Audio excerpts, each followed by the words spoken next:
जय हिंद साथियों, मैं सतीश पटेल आप सभी का स्वागत करता हूं इस ज्ञान प्रवेश परिवार में। जैसे आप सभी लोग जानते हैं कि बायोलॉजी सेशन का दूसरा क्लास है, ठीक है भाई। और पुष्पी पादपों में लैंगिक जनन, ठीक है ना। ये पार्ट नंबर 2 है। तो एक बार सभी लोग लाइव आ जाए, बिल्कुल क्लास शुरू कर दीजिएगा, क्योंकि बायोलॉजी की सेशन में आप सभी बच्चों का स्वागत है। और देखिए, बायोलॉजी के सेशन में आज हम बताने वाले हैं जी, जैसे आपको हमने पहले ही बता दिया था। और देखिए, ये मेरे दूसरे चैनल का, अगर जिनको भी इसको इस चैनल को फॉलो करिए, माई ज्ञानपुर यूट्यूब चैनल को फॉलो करिए, यहाँ से आपको ये सभी क्लासेस आपको मिल जाएंगे, ठीक है। ओके डियर्स, चलिए आगे बढ़ते हैं। देखिए, हमने ये वाला कवर कर दिया था, पुष्पी पादप लैंगिक जनन, ये भी कवर कर दिया था। फिर इसके बाद इसके भाग, जो इतने भाग है, इनके भाग के बारे में हमने बता दिया था। अब आपको हम बताते हैं इसके, जी हाँ, नर जननांग के बारे में। मेरी बात समझिएगा आप लोग, ठीक है। हाँ, पुष्प के नर जननांग के बारे में हम लोग सीखेंगे। अगर आप पुष्प के नर जननांग के बारे में सीखना चाहते हैं तो बिल्कुल लगातार हमारे साथ बने रहिए आप लोग, ठीक है। देखिए, वीडियो को शेयर भी कर दीजिएगा। और जो भी लोग अभी तक लाइव नहीं आए हैं, भाई सभी लोग लाइव आ जाए, बिल्कुल क्लास शुरू हो चुका है। और देखिए, ये मैं जानना चाहता हूँ, देखिए नर जननांग के बारे में हम बात करते हैं। किसके बारे में? नर जननांग के बारे में हम बात करेंगे। और नर जननांग क्या होता है? बिल्कुल भाई, तो नर जननांग को क्या कहते हैं? देखो, कभी भी पुष्प के नर जननांग को हम क्या कहते हैं? नर जननांग को हम कहते हैं पुंकेसर। क्या कहते हैं? पुंकेसर भी कहते हैं। ध्यान दीजिएगा, नर जननांग को क्या कहते हैं? पुंकेसर भी कहते हैं। याद कर लेना, पुंकेसर भी कहते हैं, ये भी कहा जाता है, ठीक है। या समझ रहा ना, बिल्कुल। या जायांग भी कहते हैं। क्या बनेगा? जायांग भी हो सकता है। तो आई होप आप लोग को मैं समझ पा रहा हूं कि आप लोग सभी लोग वीडियो को शेयर कर लीजिएगा। जो भी अभी तक शेयर नहीं किया है, एक बार सभी लोग शेयर कर लीजिएगा। और लगातार हमारे साथ आप लोग बने रहे, ठीक है। तभी आपको हर क्लास का नोटिफिकेशन यहाँ पर मिल जाएगा, ठीक ना जी। तो देखिए, अब मैं बताना चाहता हूँ, हाँ, इस नर जननांग को पुंकेसर भी कहते हैं। इसके कितने भाग होते हैं? इसके 2 भाग होते हैं। इसके क्या होते हैं? इसके 2 भाग होते हैं। 2 भाग होते हैं। पहला देखिए क्या होता है। देखिए, पहला जो भाग होता है ना, बिल्कुल पहला भाग की मैं बात करता हूं, ये तंतु होता है। क्या बोलते हैं इसमें? पहला जो भाग होता है तंतु, ठीक ना। पहला भाग होता है तंतु, जिसको बोलते हैं फिलामेंट। क्या बोलते हैं? फिलामेंट हो जाएगा, ठीक है। ओके डियर्स, हाँ, ये हो जाएगा। और दूसरा जो पॉइंट होता है, ये होता है पराग। क्या होता है? पराग कोश होता है। नोट कर लेना भाई, ये दूसरा जो भाग होता है, ये होता है पराग कोश, ठीक है। पराग कोश, ठीक है। देखिए, मैं यहाँ पर बताना चाहूंगा आप लोगों को। देखिए, ये आपके सामने स्क्रीन पर दिखाई दे रहा ना, ये जो स्ट्रक्चर दिख रहा है, देखो ये जो स्ट्रक्चर आपको दिख रहा है ना, ये स्ट्रक्चर क्या है? यहाँ पर देख रहा है ना, तो मैं बताना चाहूंगा सभी बच्चों को, ध्यान दीजिएगा आप लोग। देखिए, यहां पर ये वाला भाग, ये जो डंडी ऐसे दिख रहा है ना, ये जो डंडी ऐसे दिख रहा है, इसी को कहते हैं तंतु। क्या कहते हैं? इसी को कहते हैं तंतु। याद कर लेना भाई। हाँ, अभी तक हमारे इस चैनल को सब्सक्राइब नहीं किया भाई, तो चैनल को आप लोग सब्सक्राइब करके घंटी बजा लीजिएगा। जल्दी जल्दी करिए सभी लोग, ठीक है। ठीक है, ओके यार। अब इसको क्या कहते हैं? देखो, इसको कहा जाता है, ये वाला भाग, ये जो फूला हुआ भाग है, ध्यान देना, ये जो फूला हुआ भाग होता है, ठीक है। यहां पर जो फूला हुआ ऐसे भाग दिख रहा है ना, ये जो फूला हुआ भाग दिख रहा है, इसको कहा जाता है क्या? इसको कहा जाता है क्या? बिल्कुल, इसको हम लोग कहते हैं पराग कोश। क्या बोलते हैं? पराग कोश, जिसको बोलते हैं एंथर। क्या कहते हैं? इसको एंथर भी कहा जाता है अंग्रेजी में। क्या बोलते हैं इसको? अंग्रेजी में एंथर कहा जाता है। नोट कर लेना भाई, अंग्रेजी में इसको एंथर कहा जाता है। अब देखिए, पराग कोश का क्या काम होता है भैया? पराग कोश का जो काम होता है, देखो ये पराग कोश है ना। अब देखो, पराग कोश, देखो ये तंतु क्या करता है? ये तंतु पराग कोश को मजबूती प्रदान देता है। क्या करता है? मजबूती प्रदान करता है। समझ रहा ना? ये तंतु का काम क्या होता है? फिलामेंट का काम होता है पराग कोश को मजबूती प्रदान देने का काम करता है। तो आई होप आप लोग समझ रहे हैं कि नहीं समझ रहे, बताइए। हाँ, सभी लोग कमेंट भी करते रहेंगे, वीडियो को शेयर भी करते रहेंगे। चलिए भाई, ठीक है, ओके डियर्स, चलिए ठीक। अब इसका क्या करता है? हाँ, परागकोश को सहायता प्रदान करता है, ठीक ना। हाँ, यहाँ मजबूती क्या करता है? परागकोश को सहारा देने का प्रदान करता है, ठीक। फिर आप समझ गए ना, सहारा देने का प्रदान करता है। अब परागकोश क्या होता है? देखो, परागकोश के ही अंदर क्या होता है? परागकोश के, हाँ, परागकोश के अंदर, हाँ, परागकोश, हाँ, इसी के अंदर से लिखिए, इसी के अंदर, बिल्कुल लिखिएगा यहाँ पे, इसी के अंदर, इसी के अंदर क्या होता है, इसी के अंदर पराग कण का निर्माण होता है। पराग कण, हाँ पराग कण का निर्माण होता है, इसी के अंदर होता है, पराग कोश के अंदर ही होता है, निर्माण होता है पराग कण, जिसको बोलते हैं क्या, पराग कण को बोलते हैं जी पोलेन ग्रेन बोलते हैं, ठीक ना, क्या बोलते हैं, पोलेन ग्रेन। जो पोलेन ग्रेन होता है उसको हम क्या कहते हैं, पराग कण कहते हैं। तो आप लोग को समझ आ रहा है कि नहीं बताइए भाई, सभी लोगों को समझ आ रहा है नहीं आ रहा है, कमेंट करते रहे, वीडियो को शेयर भी करते रहे। जो भी लोग अभी तक चैनल पर सब्सक्राइब नहीं किया भाई, चैनल को सब्सक्राइब कर दे और लगातार हमारे साथ आप लोग बने रहे, ठीक है। ओके डियर्स, समझ पा रहे मेरी बातों को, चलिए भाई लगातार हमारे साथ बने रहिएगा, शेयर भी कर दीजिएगा। और जो भी लोग अभी हमारे तक शेयर किए, अब देखिए इसी, अब बोला जाता है जो परागकण होता है, ठीक है ना, इसी के अंदर परागकण होता है। परागकण को क्या कहा जाता है भाई, जी हाँ, जो परागकण होता है, परागकण को क्या कहते हैं हम लोग, परागकण को कहते हैं क्या, जी हाँ, इसको बोलते हैं नर, हाँ क्या बोलते हैं, नर युग्मक। क्या बोलते हैं, नर युग्मक। अगर पूछता है आपसे कोई कि पौधों में नर युग्मक क्या होता है, तो आपको सीधे बताना है, पौधों में जो नर युग्मक के रूप में होता है, नर युग्मक। नर युग्मक क्या होता है, परागकण होता है, परागकण होता है, क्या होता है, परागकण होता है। क्लियर सभी को, चलिए भाई लगातार बने रहिए हमारे साथ, ठीक है। अब यहां पर देखिए,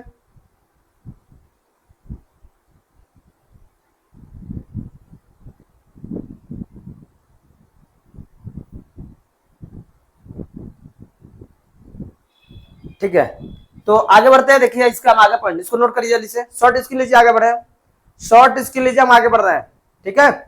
देखिए आगे बढ़े, इसमें क्या करना है, देखिए ध्यान दीजिएगा, चलिए यहाँ पर वाला भाग देखिए, हाँ यहाँ पर आपको ये बताना है। देखिए सबसे पहले क्या है इसमें, ठीक ना, ये जो पराग कोश में क्या होता है, सूक्ष्म बीजाणु माता कोशिकाएं क्या होती है, देखिए पराग, हाँ पराग कोश, पराग कोश में सूक्ष्म बीजाणु क्या होता है, सूक्ष्म बीजाणु, सूक्ष्म बीजाणु माता कोशिकाएं, सूक्ष्म बीजाणु माता कोशिकाएं, माता कोशिकाएं, हाँ माता कोशिकाएं, माता कोशिकाएं होती है, होती है, जो जो क्या करती हैं, जो परागकण, जो परागकण की उत्पत्ति करती है।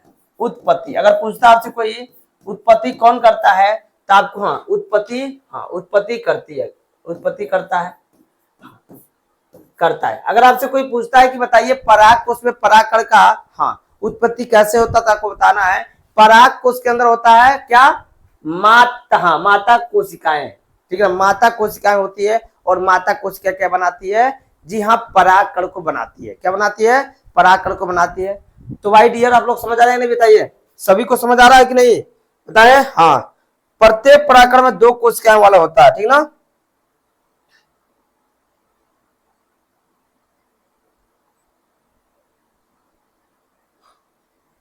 ठीक है, इसमें देखिए अब प्रत्येक परागकण में देखो, प्रत्येक, जी हाँ प्रत्येक परागकण में, प्रत्येक परागकण में 2 कोशिकाएं होती हैं, 2 जनन कोशिकाएं होती है। प्रत्येक परागकण में 2 जनन कोशिका होती है, जनन कोशिका होती है, जनन कोशिका, जनन कोशिका होती है। अब देखिए कौन कौन होती है, देखिए 2 जनन कोशिका है। पहला आपका लिखिए भाई और यहां पर दूसरा लिखिए, ठीक ना। पहला जो होता है उसको क्या बोलते हैं भाई, जनन कोशिका, 2 शुक्राणु बनाती है, क्या होती है, एक होती है जनन कोशिका, हाँ यहाँ पर क्या हो जाएगा, जनन, जनन कोशिका, जनन कोशिका, ठीक है। जनन जो कोशिका होती हैं वो कितनी होती है भाई, जनन कोशिकाएं कि कितने होते हैं, 2 होते हैं, जनन कोशिकाएं 2 होती हैं। और एक होती है कि वनस्पति कोशिका, एक होती है वनस्पति, क्या होती है, वनस्पति, एक होती है वनस्पति कोशिकाएं। वनस्पति कोशिका क्या करती है बताइए, हाँ वनस्पति कोशिकाएं ये क्या करती है, वनस्पति कोशिका क्या करती है, ये पराग नली क्या होती है, पराग नली को बनाती है, पराग नली को क्या करती है, पराग नली को, हाँ पराग नली को क्या करती है, बनाने का काम करती है। ये रहा आपके लिए बिल्कुल। इसमें क्या होते हैं, हाँ इसमें होते हैं 2 भाग, क्या होते हैं, 2 भाग होते हैं ना। क्लियर सभी को? ओके डियर्स, आप लोग समझ पा रहे हैं मेरी बात? बताइए हाँ या ना, बताइए कमेंट करके बताइए, सभी लोग बताइए। हाँ, पराग नली होती है भाई, बिल्कुल बिल्कुल। तैयार है ना आप लोग? इसके लिए वीडियो को शेयर। पराग नली होती है, जहाँ पराग नली होती को बनाती है। वनस्पति कोशिकाएं पराग नली को बनाती है। जनन कोशिकाएं में 2 होती हैं, जो क्या करती है, परागकण को बनाती है। इसको नोट करिए जल्दी से। हाँ, इसका नोट कर लीजिए आप लोग। चलिए वीडियो को शेयर करिए भाई। हाँ, शॉर्ट स्क्रीन लीजिए, हम आगे बढ़े। शॉर्ट स्क्रीन लीजिए, अब हम आगे बढ़ते हैं। ध्यान दीजिएगा भाई, वीडियो को शेयर करते जाइएगा। जो भी लोग अभी तक शेयर नहीं किए हैं, एक बार जरूर शेयर कर लें। नेक्स्ट क्वेश्चन क्या आप लोग का बोला क्या गया है, मादा जनन कोशिका, मादा जननांग। मादा जननांग जिसको बोलते हैं फीमेल रिप्रोडक्टिव पार्ट, जिसको बोलते हैं कार्पल या पिस्टल। देखो ये फूल है, फूल में कौन भाग क्या होता है? देखो फूल के 3 भाग मैंने बताया ना। देखो इस मादा जननांग को हम क्या कहते हैं, इस मादा जननांग को, हाँ इस मादा जननांग को क्या कहते हैं, स्त्री केसर भी कहा जाता है। क्या कहता है? स्त्री केसर भी कहते हैं, लिख लीजिएगा। इस मादा जननांग को क्या कहते हैं, स्त्री केसर भी कहते हैं भाई, समझ रहा ना। इस मादा जननांग को क्या कहते हैं, स्त्री केसर भी कहा जाता है। क्या कहा जाता है? स्त्री केसर भी कहा जाता है इसको। अब इसके कितने भाग होते हैं? इसके 3 भाग होते हैं। कितने भाग होते हैं? 3 भागों से मिलकर बना होता है। देखिए ये 3 भागों से मिलकर बना हुआ मैं बता रहा हूं आपको, ध्यान दीजिएगा। बिल्कुल लगातार हमारे साथ बने रहिएगा। आप लोग वीडियो को भी शेयर कर लीजिएगा। जो ही बच्चे अभी तक शेयर नहीं किए हैं, एक बार जरूर शेयर कर ले भाई, ठीक है। देखिए यहाँ पर देखिए, इसके 2 भाग, ये भाग एक होता है, कलर यहाँ पर चेंज कर लेते। देखो ये वाला जो भाग है, कलर वाइज क्या चेंज नहीं हो रहा भाई। ये जो भाग है, देखो ये वाला भाग दिख रहा है ना, ये वाला जो भाग होता है, इसको कहते हैं क्या, वर्तिकाग्र। क्या बोलते हैं? वर्तिकाग्र होता है। नोट कर लीजिएगा, ठीक। अब देखिए ये आप जो जैसे पाइप दिख रहा है ना, ये वाला पाइप, यहाँ जो पाइप ऐसे दिख रहा है ना, आया हुआ है, यहाँ जो आपको पाइप दिख रही है, देखो यहाँ जो आपको पाइप दिख रही है, ये जो पाइप ऐसे दिख रही है ना, ये जो पाइप वाला भाग होता है, इसको क्या कहते हैं? इसको कहा जाता है क्या? इसको कहा जाता है वर्तिका। क्या कहा जाता है इसको? बिल्कुल इसको वर्तिका कहते हैं। नोट करते रहिएगा, इसको कहते हैं वर्तिका। क्या बोलते हैं? वर्तिका, ठीक। अब देखिएगा, पहला हो गया, दूसरा भाग हो गया, तीसरा भाग क्या होता है? देखिए तीसरा भाग यहां से, बात समझिएगा। ये आपका पॉइंट यहां से दिख रहा है, ये वाला तीसरा भाग हो, देखो इसको कहते हैं तीसरा भाग। ये तीसरे वाले भाग को क्या कहा जाता है? इसको कहा जाता है अंडाशय। क्या कहता है? अंडाशय। ये तीसरे वाले भाग को क्या कहते हैं? अंडाशय होता है। ये 3 भागों से मिलकर बना होता है। कितने भागों से? 3 भागों से मिलकर बना होता है, ठीक है। तो बताइए क्या होता है? बिल्कुल बिल्कुल बताइए, कमेंट करते रहे, वीडियो को शेयर करते रहे। जैसे हाँ, जो ही बच्चे हमारे साथ अभी नहीं जुड़े हैं भाई, वीडियो को शेयर कर लीजिएगा। देखिए अब मैं आपको बताता हूँ पहला पॉइंट आपका। जी हाँ, यहाँ पर सुनिएगा। देखिए पहले पॉइंट की मैं बात करता हूं, जैसे आपका दिया वर्तिकाग्र। क्या दिया है? वर्तिकाग्र। भाई वर्तिकाग्र क्या होता है बताओ? देखो वर्तिकाग्र का काम क्या होता है? वर्तिकाग्र का क्या काम होता है? वर्तिकाग्र का क्या होता है? परागण में, जी हाँ, परागण में सहयोग कर, क्या ना? हाँ क्या होता है भैया? पराग कण। क्या होता है? पराग कण को ग्रहण करना। परागकण को क्या करना? ग्रहण करने का काम करता है। कहने का मतलब करना। कैसे समझे? जब इससे वर्तिका जो, हाँ ये फूटता है ना, इसका ये जब फूटता है पराग को, इसका परागकण निकल के कहा जाता है बताओ? इसका जो परागकण निकल के कहा जाता है? वर्तिकाग्र पे ही जाता है। इसलिए कहते हैं कि परागकण को क्या करता है? ग्रहण करने का काम कौन करता है? वर्तिकाग्र करता है, ठीक। अब मैं आपको बताता हूं, देख दूसरा पॉइंट। इसका दूसरा पॉइंट दिया वर्तिका। क्या दिया है? वर्तिका, जिसको क्या कहते हैं? स्टाइल। क्या बोलते हैं? स्टाइल जो होता है भाई, स्टाइल का क्या काम होता है भाई? स्टाइल का जो काम होता है, पराग नली के लिए मार्ग प्रदान करना है। पराग नली के लिए, किसके लिए? जी हाँ, पराग नली के लिए। पराग नली के लिए, पराग नली के लिए मार्ग, ठीक है। पराग नली के लिए क्या करना? मार्ग। पराग नली के लिए क्या करना? मार्ग प्रदान करना।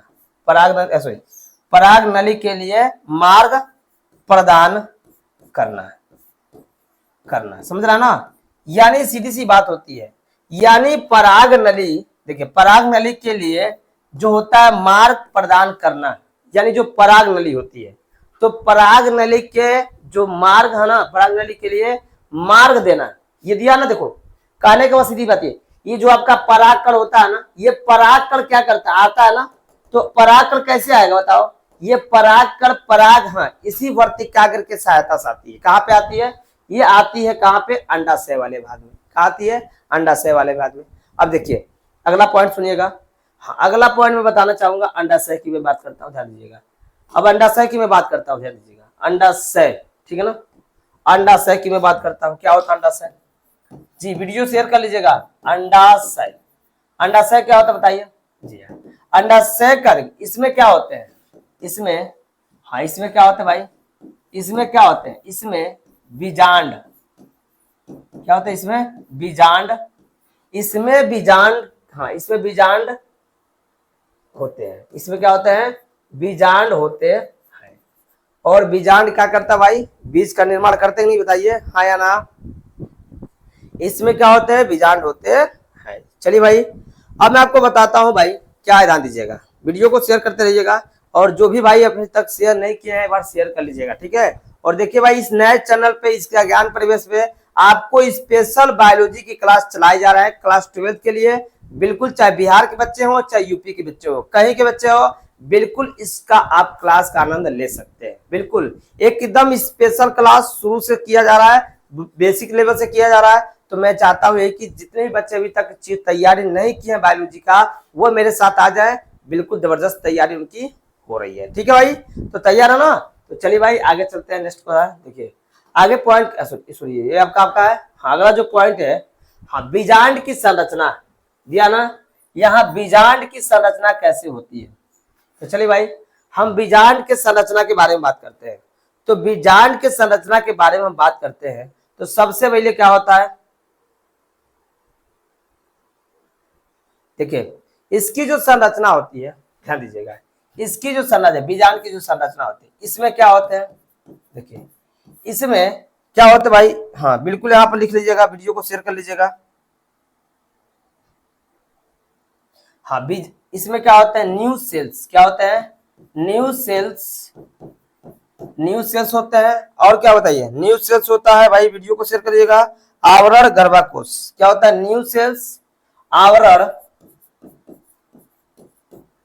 हाँ गर्भकोश, क्या होता है, गर्भकोश, गर्भकोश होते हैं। ये किसमें होता है भाई, ये जो होता है आपका, बिल्कुल ये गर्भकोश होता है, न्यू सेल्स होता है और आवरण, ये जितने भी होते हैं ना, ये आपके क्या होते हैं, बिल्कुल ये बीजांड की संरचना होते हैं। बीजांड काय, ये बीजांड काय है, देख रहा ना, पर कोशिकाएं दिया है, भ्रूणकोश दिया है, ध्रुवी केंद्र दिया, निभाग दिया, बीजांड द्वारा बीजांड दिया, दिया ना।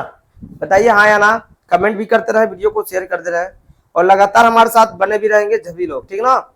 जब तक क्लास को शेयर नहीं करेंगे तब तक आपको ये चीजें, हाँ क्लास को शेयर कर दीजिएगा। देखिए ये देख रहे हैं ना, यहाँ पे सुनिए, ये आपको दिखाया गया है बीजांड का है, ये बीजांड की संरचना देख रहे हैं ना। ये जो दिया गया ना, इसको क्या कहते हैं, इसको कहते हैं बीजांड काय, मतलब इसकी जो शरीर होती है और इसके अंदर जो भाग होता है, देखो ये वाला भाग है ना, इसको कहते हैं ध्रुवीय केंद्रक। और ये क्या होता है, भ्रूणकोश, ये होता है आपका, ये जो पार्ट होता है इसको कहते हैं भ्रूणकोश, ठीक है। और निभाग आपका ये होता है, ठीक है ना, ये वाला ऊपर का खाली वाला, और इसको क्या कहते हैं, ये बीजांड द्वार होता है। देखो ये बीजांड द्वार होता है, और ये बीजांड क्या होता है, वृंत होता है, ठीक है, प्रति कोशिकाएं होती है। तो इस तरह से क्या होती है, इसकी संरचना होती है, क्या होती है, इनकी संरचना होती है। चलिए भाई आप बताते हैं आपको, जी ध्यान दीजिएगा, लगातार हमारे साथ बने रहिएगा। चलिए आगे हम पॉइंट बताते हैं क्या है, ध्यान दीजिएगा। नेक्स्ट पॉइंट क्या है इसमें,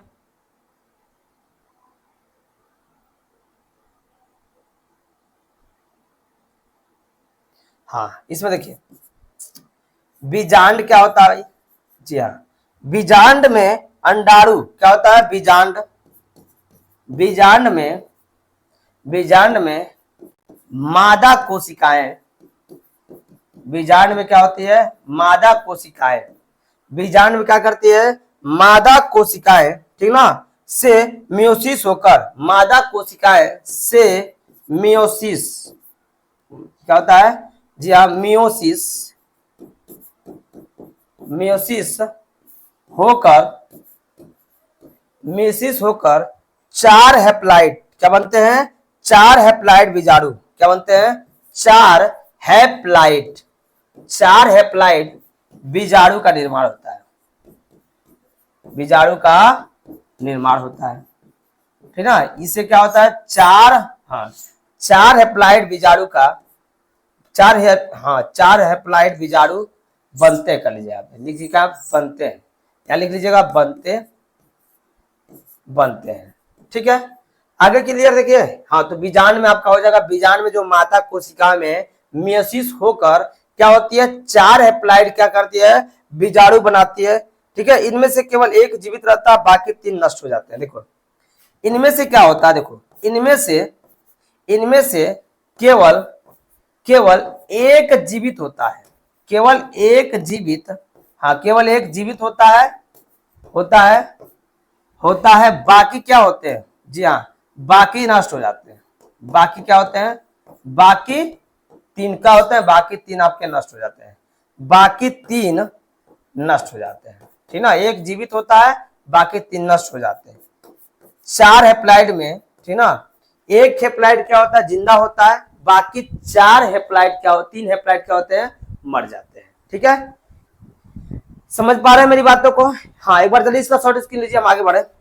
शॉर्ट स्क्रीन लीजिए, हम आगे बढ़ रहे हैं भाई, जल्दी से शॉर्ट स्क्रीन लीजिए, हम आगे बढ़ रहे हैं। बिल्कुल बिल्कुल। और क्लास को भी शेयर कर लीजिएगा, जितने भी बच्चे शेयर नहीं किए हैं एक बार सभी लोग शेयर कर लें, और जितने लोग अभी क्लास में आए नहीं है सभी लोग क्लास में जुड़ जाए भाई, ठीक है।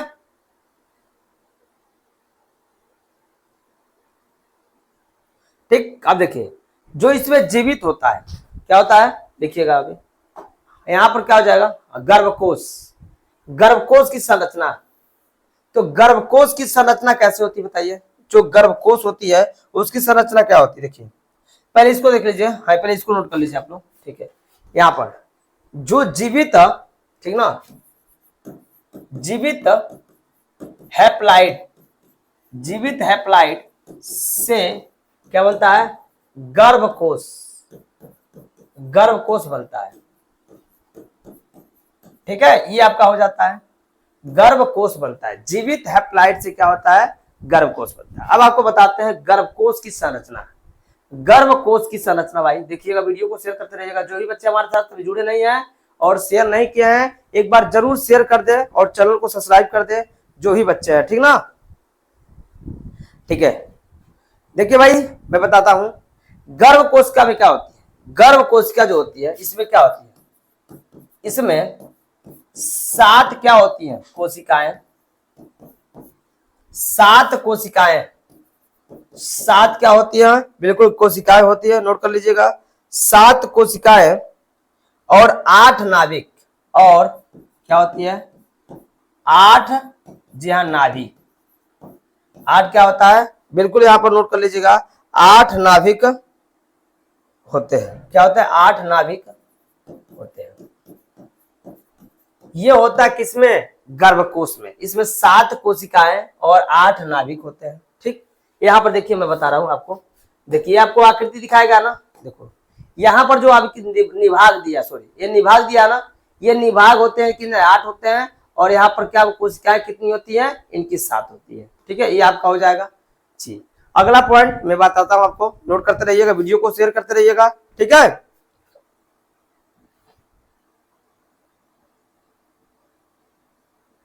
देखिए पहला क्या होता है? अंडाणु। क्या होता है भाई? हाँ मैं बताता हूं आपको, एक अंडाणु होता है, ठीक। दूसरा पॉइंट क्या होता है? दूसरा पॉइंट आपका क्या होता है? सहायक कोशिका, प्रतिकोशिकाएं। क्या होती है? सहायक कोशिकाएं, सहायक सहायक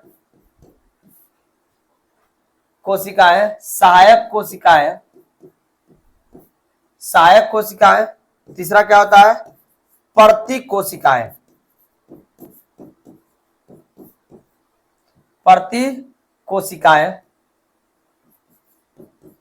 ठीक है, प्रतिकोशिकाएं। और चौथा पॉइंट की मैं बात करता हूं तो पराग। क्या होता है? परागगण होता है। क्या होता है? परागगण, ठीक ना, परागगण होता है। जी हाँ बिल्कुल, लगातार हमारे साथ बने रहिए। हाँ चौथा, अगर पांचवा पॉइंट की बात करता हूं तो निषेचन होता है। क्या होता है? निषेचन होता है। ठीक है, निषेचन होता है। और छठवें पॉइंट की मैं बात करता हूं तो नोट करते रहिएगा भाई, वीडियो को शेयर करते रहिएगा जो भी तक शेयर नहीं किया है भाई। हाँ, बीज एवं फल का निर्माण, बिल्कुल भाई, बीज एवं फल का निर्माण। हाँ, बीज एवं फल का निर्माण, फल का निर्माण ये होता है ये चीजें, ठीक ना। तो इस तरह से पहले अंडाणु होता है, सहायक कोशिका होती है, प्रतिकोशिका परागण होती है, ठीक है, निषेचन होता है, बीज एवं विफल का निर्माण होता है। इस तरह से क्या होता है, गर्भकोश होते हैं, ठीक ना, तैयार होते हैं। तो मैं आशा करता हूँ आप सभी को क्लास पसंद आया होगा। तो जिन जिन बच्चों को पसंद आ गया है तो एक बार कमेंट करके वीडियो को शेयर कर दें। और देखिए, नया वीडियो को पाने के लिए आप हमारे साथ नए वीडियो में जुड़िएगा। नेक्स्ट वीडियो आ रहा है, ठीक है, नेक्स्ट वीडियो इसके जस्ट ही आएगा, तुरंत ही बाद आएगा। तो मैं आशा करता हूँ आप सभी लोग वीडियो को शेयर कर देंगे, लाइक कर देंगे, और जो भी भाई चैनल पर नए हैं भाई, चैनल को सब्सक्राइब कर देंगे। इस ज्ञान परिवेश के परिवार में आप लोग बिल्कुल जुड़िए। और देखिए, बाकी आप जो क्लासेस करना चाहते हैं तो माई ज्ञानपुर क्लासेस पर आप जाके, जी हाँ, माई ज्ञानपुर, जी हाँ, माई ज्ञानपुर जाके सर्च करके आप वहां से आप हर विषय पढ़ सकते हैं, ठीक है। लेकिन ये जो क्लासेस है इसमें केवल बायोलॉजी की स्पेशल क्लासेस चल रही है, और मैं आशा करता हूं आप सभी को बहुत ही पसंद आया। मिलते हैं नए वीडियो में, नए वीडियो में नए, ठीक है। तो तब ये वीडियो शेयर कर दीजिएगा, लाइक कर दीजिएगा, चैनल बनाए तो भाई सब्सक्राइब कर दीजिएगा।